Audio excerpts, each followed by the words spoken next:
हरे कृष्णा। ओम नमः शिवाय। प्रिय भक्तों, स्वागत है आपका मेरे YouTube चैनल पूजा पाठ में। आप सभी भक्तजनों को भादो मास की चौथ की हार्दिक हार्दिक शुभकामनाएं। आज भादो महीने के कृष्ण पक्ष की संकष्टी चतुर्थी है। इस दिन व्रत रखकर व्रत की कथा पढ़ी अथवा सुनी जाती है।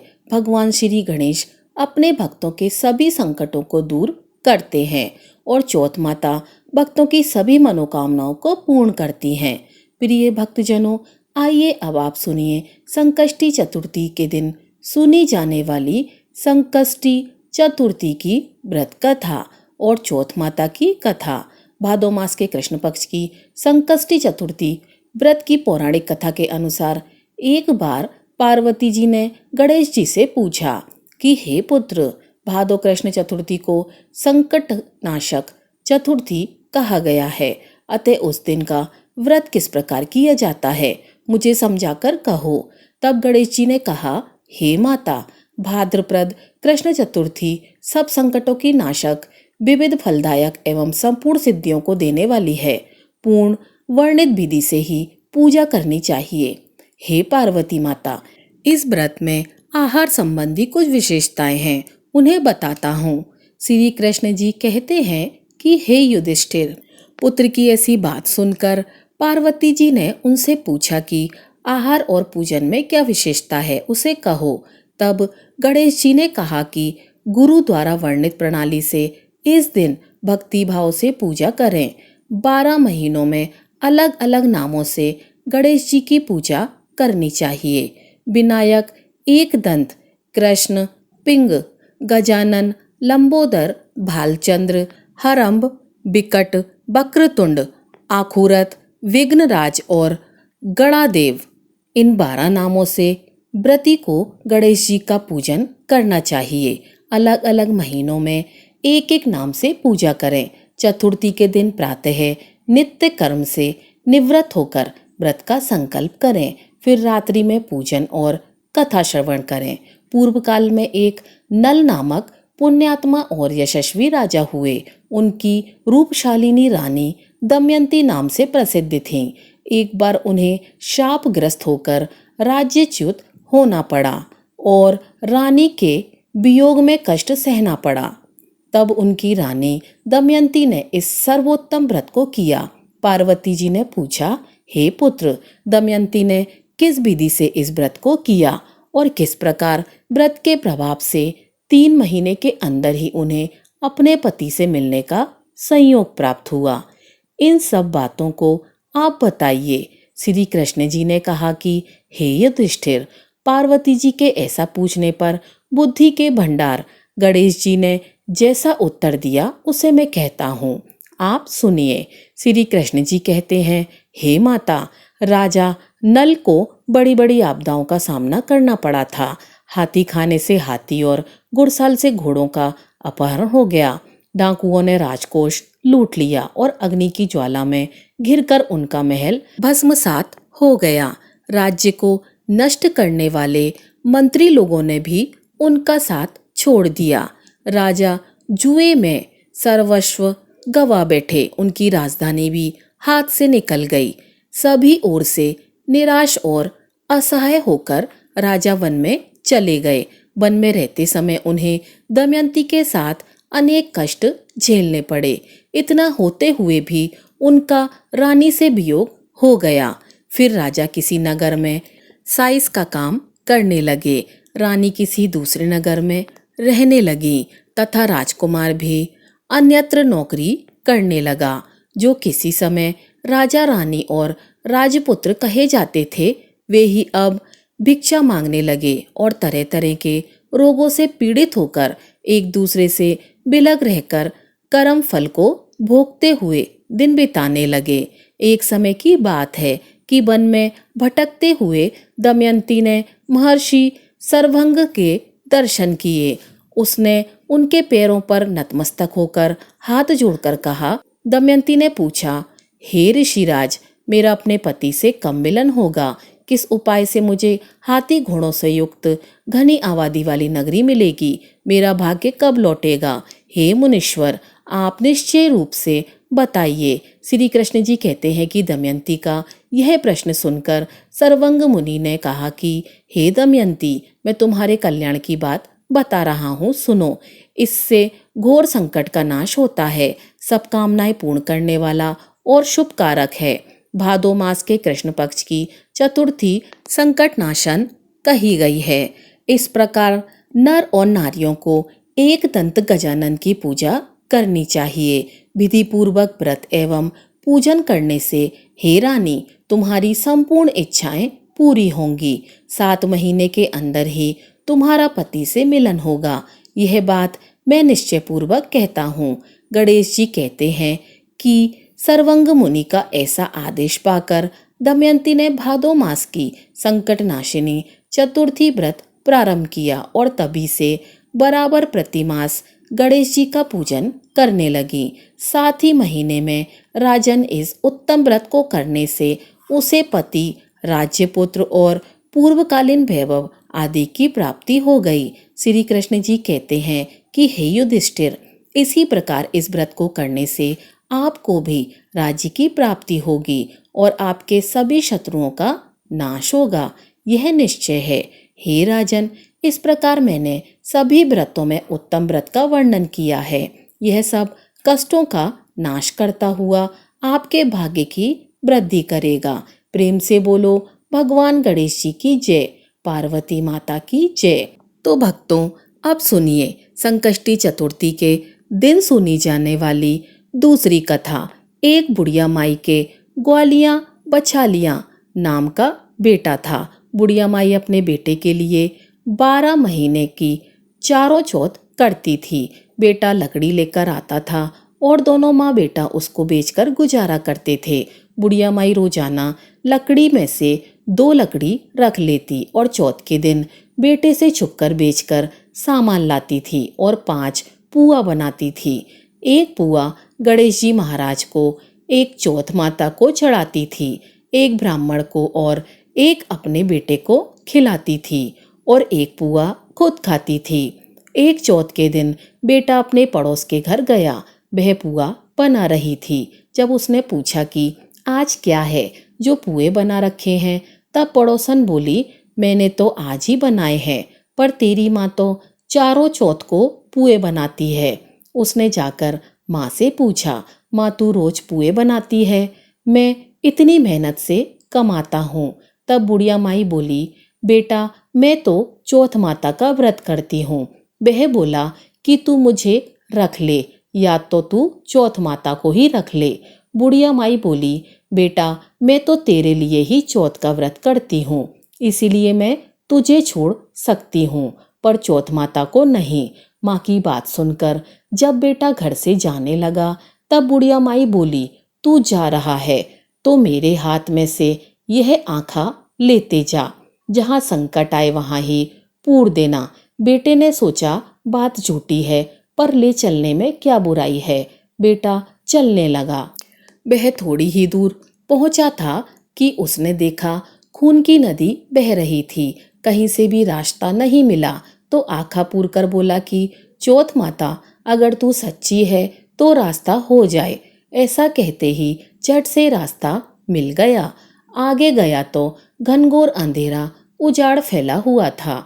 उसने मन में सोचा कि मुझे तो शेर वगैरह खा जाएंगे, इसलिए वह एक और आँखा पूर कर बोला, चौथ माता मुझे रास्ता मिल जाए। और देखते ही देखते जल्दी से उसे रास्ता मिल गया।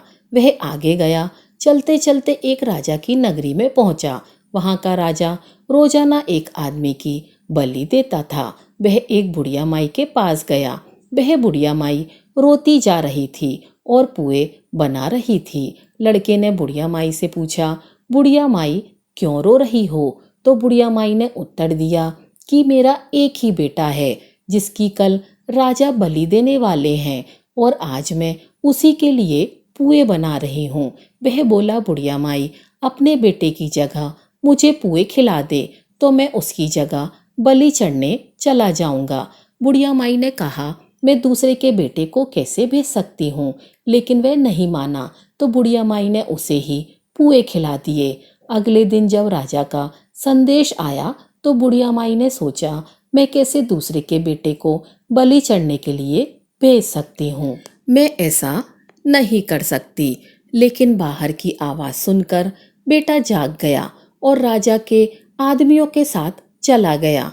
वहाँ मटके पकाने का हाव, जिसमें कुम्हार मटके को पकाता है, बना हुआ था, जो एक मनुष्य का भोग लेने के बाद ही उसमें हावी पकते थे।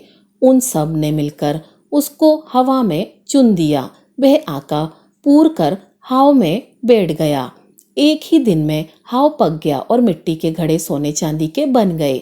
वहां एक जमादारनी झाड़ू लगा रही थी। तब झाड़ू से एक कंकड़ उछलकर उन बर्तनों से जा टकराया। तब जमादारनी ने राजा जी को जाकर बताया कि राजा जी, आपका हाव पक गया है। तब राजा ने सोचा कि पहले तो हाव 8 दिन में पकता था, आज एक ही दिन में कैसे पक गया। तब जाकर राजा ने देखा तो वहां पर मिट्टी के मटकों की जगह हीरे मोती और सोने चांदी के कलश हो गए थे। और अंदर से आवाज आई कि धीरे से उतारो। अंदर से किसी आदमी की आवाज को सुनकर राजा और राजा के आदमी डर गए। सोचने लगे कि अंदर कौन सा प्रेत आ गया है। फिर वह बोला कि डरो मत, मैं तो सिर्फ एक आदमी हूँ जिसको तुमने अंदर चुना था। देखो तो अंदर हरे हरे जवारे उग रहे हैं। राजा ने पूछा कि तू अंदर जिंदा कैसे बच गया। तब उसने बताया कि मेरी माँ चौथ का व्रत करती है। जब मैं घर से निकला था तो मेरी माँ ने मुझे आंखें दिए थे। मैं उन्हीं को पूर कर बैठ गया और चौथ माता की कृपा के कारण बच गया। तब राजा ने कहा कि मैं तेरे को एक घोड़े पर बैठाकर सांकल बांध देता हूँ। अगर यह सांकल खुलकर मुझे बंध जाएगी तो मैं तेरी चौथ माता को सच्ची मान लूंगा। इस प्रकार जब वह आंखें पूर कर बैठ गया और चौथ माता से कहने लगा, हे चौथ माता, अब आप ही मेरी लाज बचाना। तब साल खुलकर राजा को बन गई। इससे प्रसन्न होकर राजा ने अपनी बेटी का विवाह उस लड़के से कर दिया और बहुत सा धन दौलत देकर उसे विदा कर दिया। लड़के की पड़ोसन घर के बाहर ही खड़ी थी। उसने देखा तो जाकर लड़के की माँ से कहा, माई तेरे बेटे बहू आए हैं। लड़के की माँ को विश्वास नहीं हुआ। जब वह छत पर चढ़कर देखने लगी तो देखा सच में बहू बेटे आ रहे थे। हे चौथ माता, जैसा आपने बुढ़िया और उसके बेटे पर कृपा की वैसे ही सभी पर अपनी कृपा करना। भाद्र की चौथ माता की कहानी कहने वालों को, कहानी सुनने वालों को, हुंकारा भरने वालों को और पूरे परिवार पर अपनी कृपा करना। यह थी भादो मास के चौथ माता की कहानी। अब सुनिए दूसरी कहानी। पौराणिक कथा के अनुसार एक गांव में एक सेठ सेठानी थे। उनके एक बेटा और एक बहू थे। बहू सबको भोजन करा के फिर स्वयं भोजन करती थी। एक पड़ोसन ऐसी भी थी जो रोज पूछती थी कि बहू आज क्या बनाया है, क्या खाया है। तो बहू कहती, ठंडो बासी। एक दिन उसके पति ने ऐसा सुनकर विचार किया कि आज तो पकवान बनाए जाएं, फिर देखें कि मेरी पत्नी क्या कहती है। उसने तरह तरह के पकवान बनवाए और घर के सभी लोगों ने एक साथ बैठकर भोजन किया। आज भी पड़ोसन ने पूछा तो बहू ने कहा कि ठंडो बासी। सेठ के लड़के ने सोचा, हो ना हो कोई बात अवश्य है जिससे कि मेरी पत्नी ऐसा कहती है। उसने पत्नी से पूछा, तुम रोज ठंडो बासी खाया ऐसा क्यों कहती हो, जबकि हम सब ने एक साथ बैठकर कई तरह के पकवान खाए। उसकी पत्नी बोली, हम जो खा रहे हैं यह बाप बूढ़ों की कमाई है। जिस दिन आप कमा कर लाओगे उस दिन मैं समझूंगी कि ताजा भोजन कर रहे हैं। अब एक दिन लड़के ने माँ से कहा, माँ मैं एक बड़े शहर में कमाई करने जा रहा हूँ। माँ बोली, बेटा अपने पास इतना धन है कि खाया नहीं खत्म होगा। माँ के मना करने पर भी बेटे ने स्वयं कमाने का दृढ़ निश्चय कर लिया और जाते समय पत्नी से कहा, मैं जब तक कमाकर बहुत सा धन लेकर ना आऊं तुम चूल्हे की आग मत बुझने देना। एक दिन चूल्हे की आग बुझ गई तो वह मन ही मन घबराने लगी, कहीं मेरे पति पर संकट तो नहीं आ पड़ा। जल्दी से पड़ोस में से आग लाकर चूल्हे में रख दूं। ऐसा विचार करके पत्नी पड़ोस में गई। वहां पड़ोसन चौथ माता का व्रत और पूजन कर रही थी। पड़ोसन ने कहा, थोड़ी देर में आकर ले जाना। तो बहू ने पड़ोसन से पूछा, आप यह व्रत क्यों करती हैं, इससे क्या मिलता है? पड़ोसन ने कहा, चौथ माता के इस व्रत को करने से अन्न और लक्ष्मी मिलती है और अपनी मनोकामनाएं पूर्ण होती हैं। अब बहू भी चौथ माता का व्रत करने लगी। दीवार पर उसने चौथ माता का चित्र बनाया। उस दिन घी और गुड़ का चूरमा बनाकर रात्रि को चंद्रमा को अर्घ देकर उसने भोजन किया। ऐसा करते करते बहुत दिन हो गए। चौथ माता ने उस बहू के पति को सपना दिया कि साहूकार का बेटा तू जागे कि सोवे, तेरी पत्नी तुझे बहुत याद कर रही है। घर जाकर उसकी चिंता मिटा दे। तू दुकान खोलकर कुमकुम केसर का पगलिया बनाकर बैठ जाना। आज तेरा हिसाब किताब हो जाएगा। अब तो चौथ माता ने जैसा कहा था वैसा ही हुआ। उसने घर जाने की तैयारी की और गाड़ी भर के धन दौलत लेकर चल दिया। रास्ते में एक बड़ा सा काला नाग फन फैलाए बैठा था और कहने लगा, आज तो मैं तुझे डसूंगा, छोड़ूंगा नहीं। आज तेरी आयु पूरी हो गई है। सेठ के लड़के ने कहा, आज चौथ माता ने मुझे सपना दिया तो मैं पत्नी से मिलने घर जा रहा हूँ। वहाँ मेरी पत्नी बहुत चिंता कर रही है। मैं उससे मिलकर जरूर आऊँगा, तब तुम मुझे डस लेना। नाग ने कहा, तुम शपथ पूर्वक कहकर जाओ तो मैं तुम्हें जाने दूंगा, परंतु लौटकर नहीं आए तो तुम्हारे घर आकर मैं तुम्हें डस लूंगा। इस प्रकार सांप को वचन देकर वह घर पहुंचा। वहां सभी से हंसी खुशी से मिला और भोजन करके उदास होकर बैठ गया।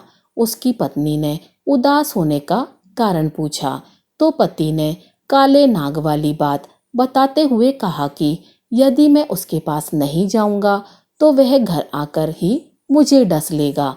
पत्नी बहुत चतुर थी। उसने कहा कि आप घबराओ नहीं, लेट जाओ, मैं एक उपाय करती हूँ। पत्नी ने कमरे की 7 पेड़ी धोई। पहली पेड़ी पर रेत, दूसरी पर इत्र, तीसरी पर गुलाल फूल, चौथी पर कुमकुम केसर, 5वीं पर लड्डू पेड़ा, 6ठी पर गादी गलीचा और 7वीं पेड़ी पर दूध का कटोरा भरकर रख दिया। इस प्रकार वह 7 ही पेड़ी सजाकर बैठ गई। आधी रात होते ही नाग आकर पेड़ी चढ़ने लगा। पहली पीढ़ी पर रेत में लौट गया और कहने लगा कि सेठ की बहू ने आराम तो बहुत दिया, पर बचनों से बनकर आया हूँ, सो डसूंगा अवश्य ही। इसी प्रकार 7 पीढ़ियों पर नाग आराम करता हुआ और कहता हुआ कि डसूंगा जरूर। कमरे में जाने ही वाला था कि चौथ माता ने विचार किया कि मैं इसे नहीं बचाऊंगी तो संसार में धर्म कर्म और व्रत पूजन को कौन मानेगा। अब तो गणेश जी, चंद्रमा जी और चौथ माता ने उसे बचाने का विचार किया। चंद्रमा जी ने उजाला किया, चौथ माता ढाल बनी और गणेश जी ने तलवार लेकर नाग को मार दिया और ढाल से ढक दिया। अब बहू भी थकी हारी सो गई। दिन निकला तो लोग बेटे से मिलने आए, परंतु बेटा बहू तो उठे ही नहीं थे। बहुत देर हो गई तो माँ उन्हें उठाने गई। माँ ने 7 पीढ़ियों पर जो कुछ देखा तो वह बहुत ही घबराई और बेटा बहू को आवाज लगाई। बेटा बहू उठे तो देखा कि एक ढाल तलवार वहां पड़ी है। अब ढाल उठाई तो वही काला नाग मरा हुआ पड़ा है। बेटा बहू ने सोचा कि आज तो धर्म कर्म ही आड़े आए हैं, जो भगवान गणेश जी और चौथ माता ने अपनी रक्षा की है। हे चौथ माता, आपने जैसी सेठ के बेटे बहू की रक्षा की वैसी ही सबकी रक्षा करना। बोलो चौथ माता की जय। विघ्नहर्ता भगवान श्री गणेश जी की जय। आज की कथा आपको पसंद आई हो तो वीडियो को लाइक कीजिएगा और चैनल को सब्सक्राइब कीजिएगा। आपका दिन शुभ हो।